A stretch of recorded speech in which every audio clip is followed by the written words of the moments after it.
परमात्मने नमः।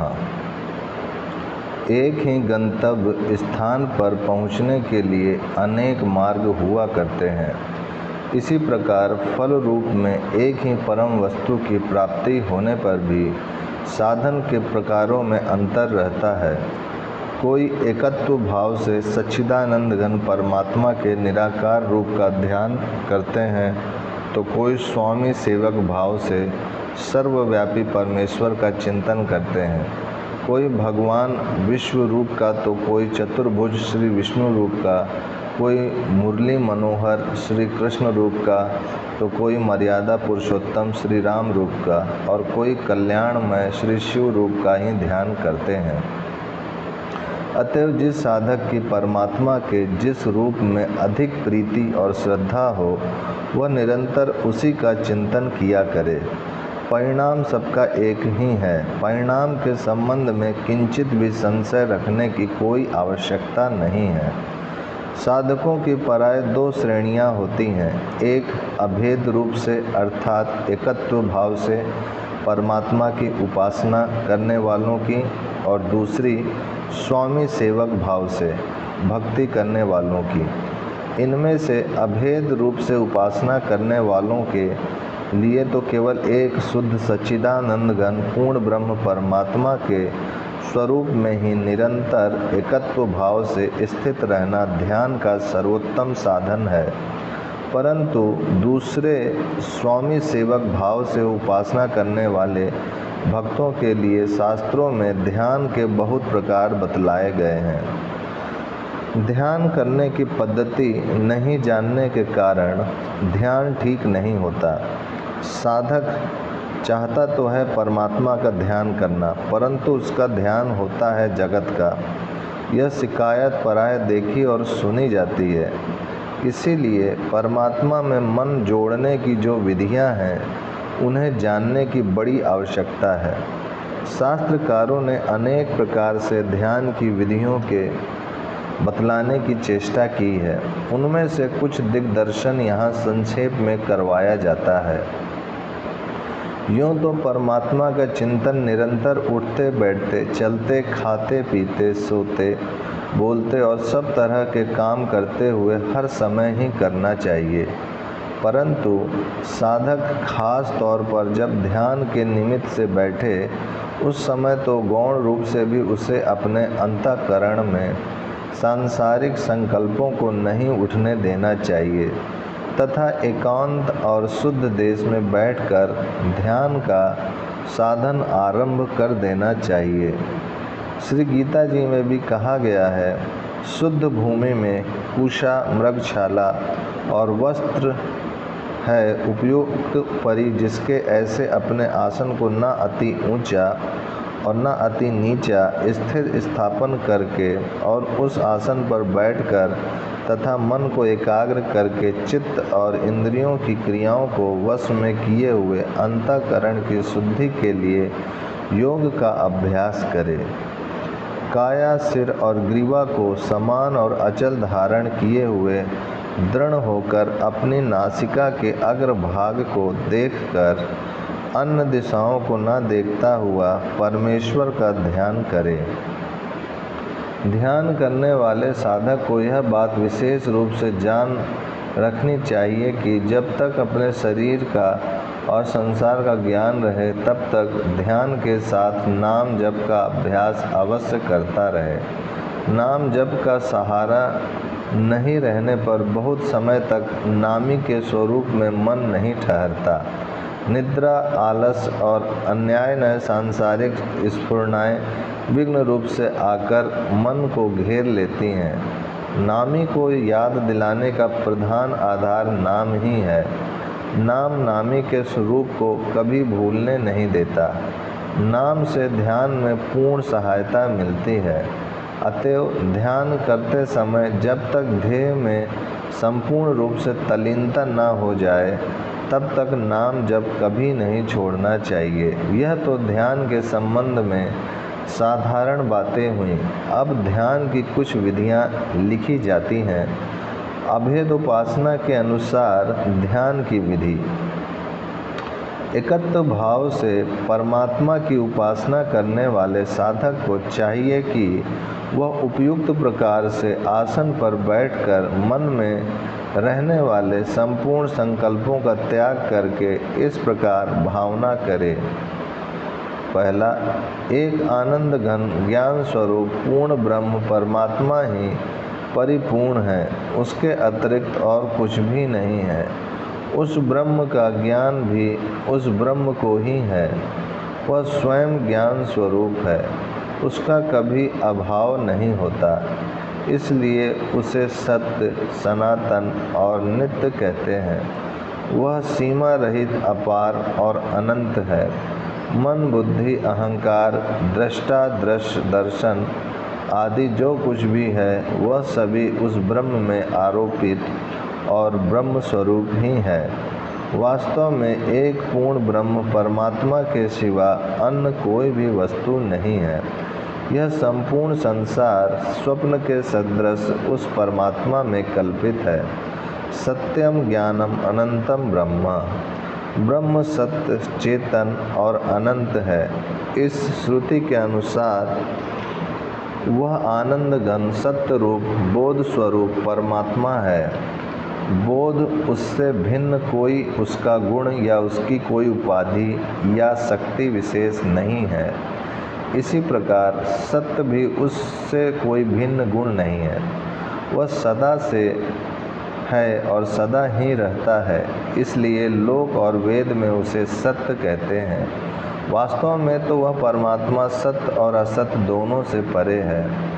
इस प्रकार अंतःकरण में ब्रह्म के अचिंत्य स्वरूप की दृढ़ भावना करके जप के स्थान में बारंबार निम्नलिखित प्रकार से परमात्मा के विशेषणों की मन ही मन भावना और उनका उच्चारण करता रहे।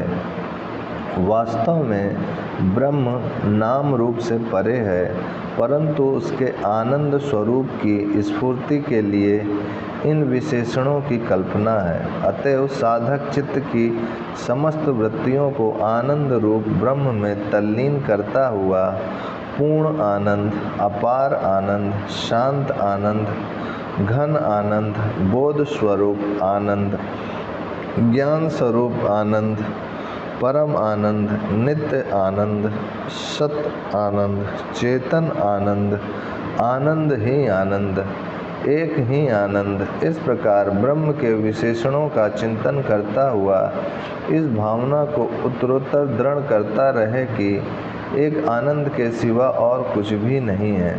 इसके साथ ही वह अपने मन को बड़ी तेजी से उस आनंदमय ब्रह्म में तन्मय करता हुआ उन संपूर्ण विशेषणों को उस आनंदमय परमात्मा से अभिन्न समझता रहे। इस प्रकार मनन करते करते जब मन के समस्त संकल्प उस परमात्मा में विलीन हो जाता है, जब एक बोध स्वरूप आनंद घन परमात्मा के सिवा अन्य किसी के भी अस्तित्व का संकल्प मन में नहीं रहता है, तब उसकी स्थिति उस आनंदमय अचिंत्य परमात्मा में निश्चलता के साथ होती है। इस प्रकार से ध्यान का नित्य नियम पूर्वक अभ्यास करते करते साधन परिपक्व होने पर जब साधक के ज्ञान में उसकी अपनी तथा इस संसार की सत्ता ब्रह्म से भिन्न नहीं रहती, जब ज्ञाता ज्ञान और ज्ञेय सभी कुछ एक विज्ञानानंदघन ब्रह्म स्वरूप बन जाते हैं, तब वह कृतार्थ हो जाता है। फिर साधक, साधना और साध्य सभी अभिन्न, सभी एक आनंद स्वरूप हो जाते हैं। फिर उसकी वह स्थिति सदा के लिए वैसी ही बनी रहती है। चलना फिरना, उठना बैठना तथा अन्य संपूर्ण कार्यों के यथाविधि और यथा समय होते हुए भी उसकी स्थिति में किंचित भी अंतर नहीं पड़ता। भगवान ने कहा है, सर्वभूत स्थितम यो माम भजते मां स्थितः सर्वथा वर्तमानोपि सा योगी मयि वर्तते।